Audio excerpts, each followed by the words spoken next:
Hi there, writers. Today I just want to talk you through one more time the annotated bibliography, focusing mostly on that second paragraph. So remember the annotated bibliography has the citation, followed by 2 paragraphs of your own notes.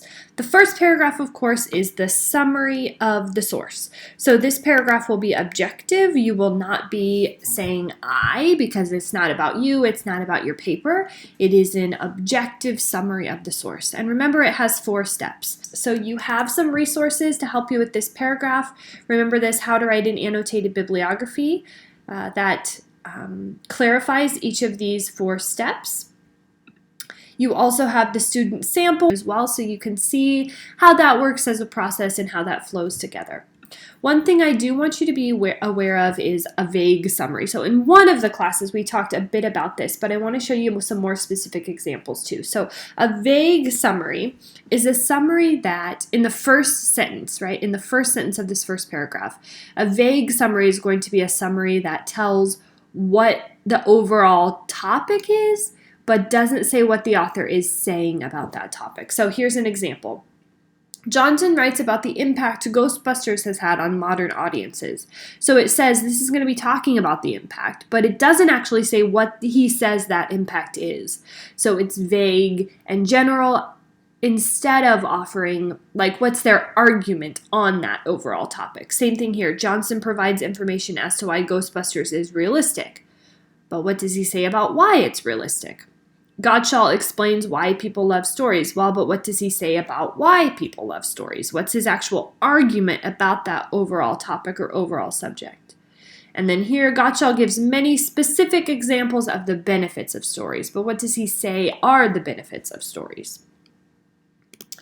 So here is an example of a vague summary. So here we go. Herschel and Benencasa's article reveals the way in which FEMA money is distributed in times of natural disaster. Well, but what does it say about how it's distributed, right? That is unclear to me. And even as I read the rest of this, it's still unclear what it actually says. What does it actually reveal about the ways in which it's distributed, and what's the argument they're making? The second sentence is also very vague. It includes testimonies, stories, and analysis of data to prove their points. Well, what are their points? What types of testimonies, what types of data is included there? So that is vague as well. Here, they expose FEMA's problematic buyout system in order to inform the audience. So to inform the audience, but for what purpose, right? We're vague here as well. And we still don't know what's problematic about the buyout system because the rest of the summary has been very vague too.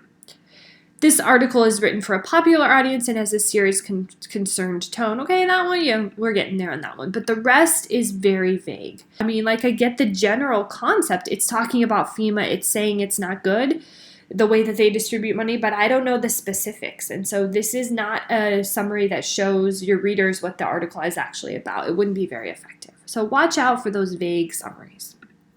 Okay, now paragraph number 2 is the evaluation paragraph. So in this paragraph, you will be talking about your paper. So you're going to write sometimes in first person, my paper. You're going to say, I will use this source in this way. So you will sometimes use first person in parts of this second paragraph. You're evaluating the quality of the source and its suitability for your paper.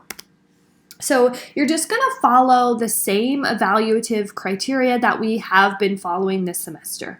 The first sentence of this paragraph, though, identifies the type of source and states your overall reasoning as to why this source is a good one for your paper.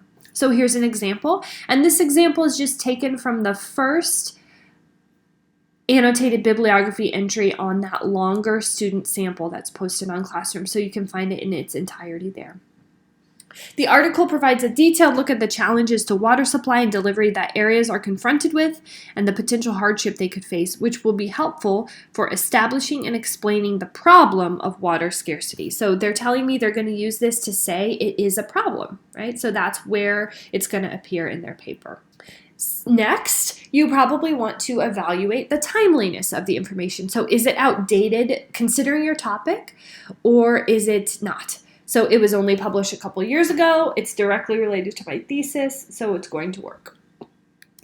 Step 3, comprehensiveness, the thoroughness and detail of the source. Now, this wasn't something I was asking for at the time that this larger assignment was completed. I am asking for it now, so here's what it might look like. So you won't actually see this sentence in the student example.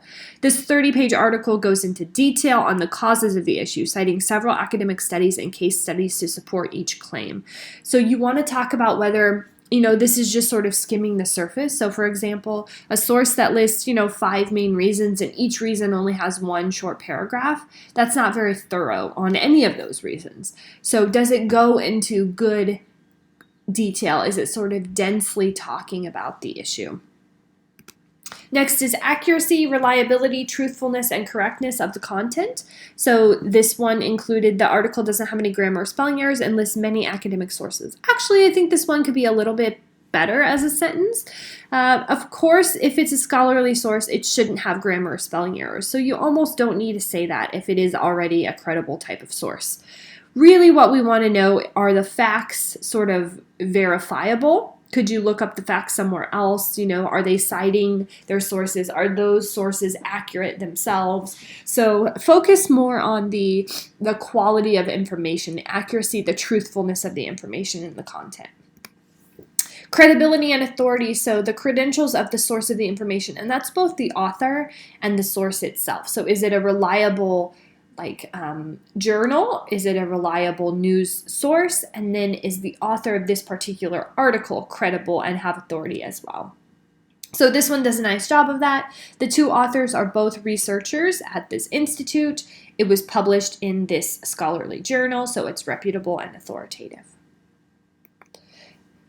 Next, purpose and objectivity, the reason the information exists. So is this sort of a biased propaganda source that's trying to convert you politically?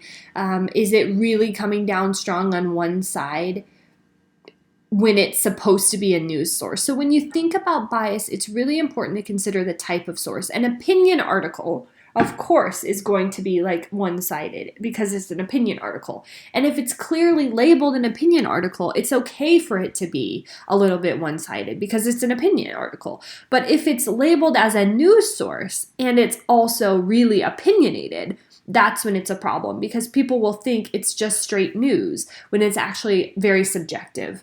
If it's a news reporting, it should remain as objective as possible unless it's offering some sort of commentary and it's labeled as commentary. So is the source objective with an informational academic purpose? If it is somebody's opinion, you need to note that. You need to say this is an opinion piece, so this is the type of perspective that it's offering here. Finally, you wrap it up. So the last sentence is going to state your overall evaluation of the source's quality and tell specifically how you're going to use this source in your paper.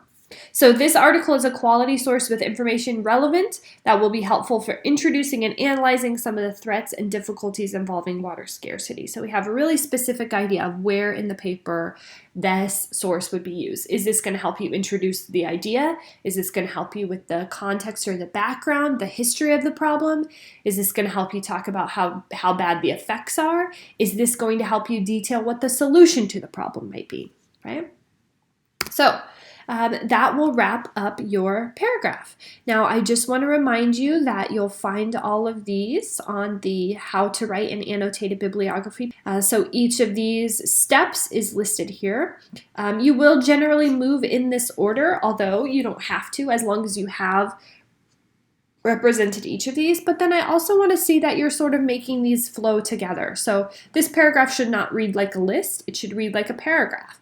So some of these you might combine into one sentence. You want to use transition words between sentences, like in addition, the author is very credible because he is a professor of biomedical ethics or whatever, right?